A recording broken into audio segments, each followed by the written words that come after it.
panel featuring councillors Rainer Blois, Bob Manette, Stephen Blais, all three joining me live on our program this afternoon. Let's turn our attention to the Ottawa River Action Plan. It represents yet another of the 5 points raised by the mayor in his questionnaire to each of the party leaders. Rainer, give me your sense of that. I know the Liberals in the last budget, the recent budget, had pledged money to this, and they were ready to cut the ribbons and get going on this thing. Do you think it's in jeopardy now?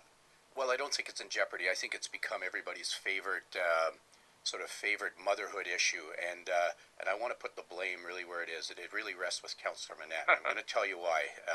I know he's probably nervous, but Councillor Manette went out to the sewage treatment plant when Petrie Island was being constantly shut down, stuck his nose into the sewage treatment plant and did his tour and everything else, and at one point asked a couple of questions and realized from the answers he was getting probably why there were so many overflows into the river, or why there were so many high readings in the river, and why the beaches were being closed. And it was basically because some of the gates that we use in our combined sewer systems weren't working properly, and they would get jammed open and nobody would realize it. So that really started the Ottawa River Action Plan. Now, what's happened so far, and I know everybody keeps jumping up and down saying we're pouring raw sewage into it. That's actually not the case. We've actually reduced the flow of any mixed sewage, which is stormwater runoff with the old City of Ottawa sewer system. We've reduced that by 80% over the last 6 years. We've invested something like $150 million, and we're looking to do the final piece of it, which is that huge underground storage sewer underneath the City of Ottawa that would hold the storm water and allow it to be either flow off slowly or to be treated. So I think everybody's on side now, but we're waiting again, as Councillor Manette said. Let's wait for the answers to the survey. But certainly, it's become everybody's favorite issue in terms of finishing off this important project. Bob, I wanted to give you a chance to comment on that. Well, I mean, it's important, obviously. I mean, and Rainer said it. I mean, we're down to only 20% that is going in, and 20% is 20% too much. And the city is very supportive of this, as well as the federal and provincial governments. And I think we need everybody at the table. Let's clean it up once and for all, and let's make that waterway in the National Capital Region cleanest waterway possible. And I think once we've done that, then after that, I think we have to concentrate on the Quebec side and ensure that they put in the proper tools in place so that we have zero sewage that flows into the Ottawa River. Let's go to Guy in the PN. Guy, good afternoon. Hi, good afternoon, Rick. Very quickly, I know you're going to break soon.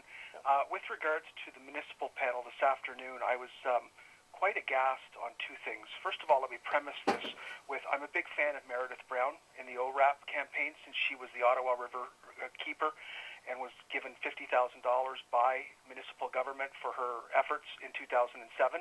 I think it definitely is an issue that needs to be addressed. However, in the past few years, I've been trying to get information, and some of it came across again on your excellent show this afternoon. 80%, Rainer Blois or Bob Manette said, has already been fixed by the gates being properly managed by the City of Ottawa.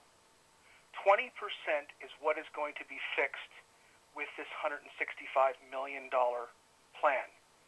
Secondly, we will either hold the water or we will let it trickle out gradually. So they'll hold the water and treat it, or they'll let it trickle out gradually. Well, I thought we were cleaning up the river. And secondly, I've never found out where the holding tanks are going to be in relation to the treatment plant. Nobody has provided me with the information, and basically this is a liquid Orga World 2.0, because basically you can't get any information from the city. So if you could basically make a follow-up, Rick, if you're on your show next week, with regards to the third thing, have we ever seen what Quebec is going to do on the other side of the river, and how much sewage do they put in already? Because I don't mind spending the money, but if we're going to let it trickle back into the river, and 80% of the problem has already been fixed with the management of the Cfra and the other locks, then, oh my goodness, we're spending a lot of money on 20% of the problem, and basically liquid waste is a two-way street, much like fairness is a two-way street. If we don't have the Quebecers coming up to bat, then I think there's a big problem. So those things need to be addressed before we go and spend $165 million and announce the next day after a budget at the Bytown Museum, oh, we need the money, we need the money, we need the money, because I still can't get the facts on this. And after Orga World and Mr. Hoomdoggle, I don't trust a thing these guys are doing. And when I heard him say, let it trickle back into the river, why are we doing a holding tank? Yeah. All right. Well, you've raised some really good issues. Give me some time. Next week, we'll focus on this. I think there's some really good you're points managing a show. You've got a very limited time frame. You've got some points there. So when they feed back this information to you, I regurgitate it and basically say, and the red flags go up when I hear these guys. This is a council that half of them said they didn't read the Orga World contract. They left it up to Peter Hume to make sure that he was making the best thing for Ottawa. Yeah. And basically, after that boondoggle, and the fact that we're now paying $130 a ton to ship things to Orga World and leaf waste that goes to Trail Road at $30 a ton, that's where I have a big concern with Jim Watson and the management of this city. We never get the straight answers until we get the bill. Well, you were right about one thing. We got to go to a break.